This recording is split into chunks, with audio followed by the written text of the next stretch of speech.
দা দিয়ে কুপিয়ে টুকরো টুকরো করা হচ্ছে প্রায় 250 কেজি ওজনের বিশাল আকৃতির বোল মাছ। 5 থেকে 6 জন লোক এই কাজ করতে গিয়ে যেন রীতিমতো হিমশিম খাচ্ছেন।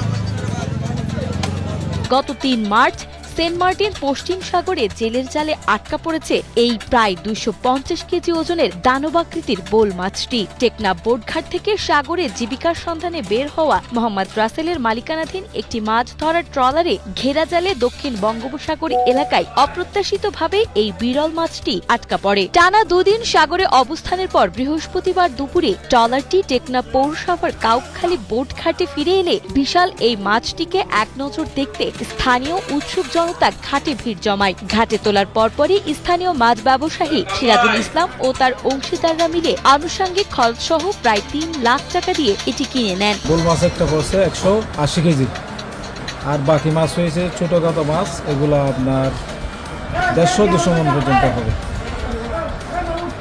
তারপর আর মাছটা বিক্রি করছি আমরা টেকনাফ বাজারে। আমরা মাছটা ওই সামুদ্রিক আছে না, এখানে সামুদ্রিক থেকে একজন আনছে, ওনার থেকে আমরা 3 লক্ষ টাকা দিয়ে কিনে নিছি। ওইটা আমরা মন্তব্য করছি 260 কেজি 70 কেজি কাছাকাছি হবে।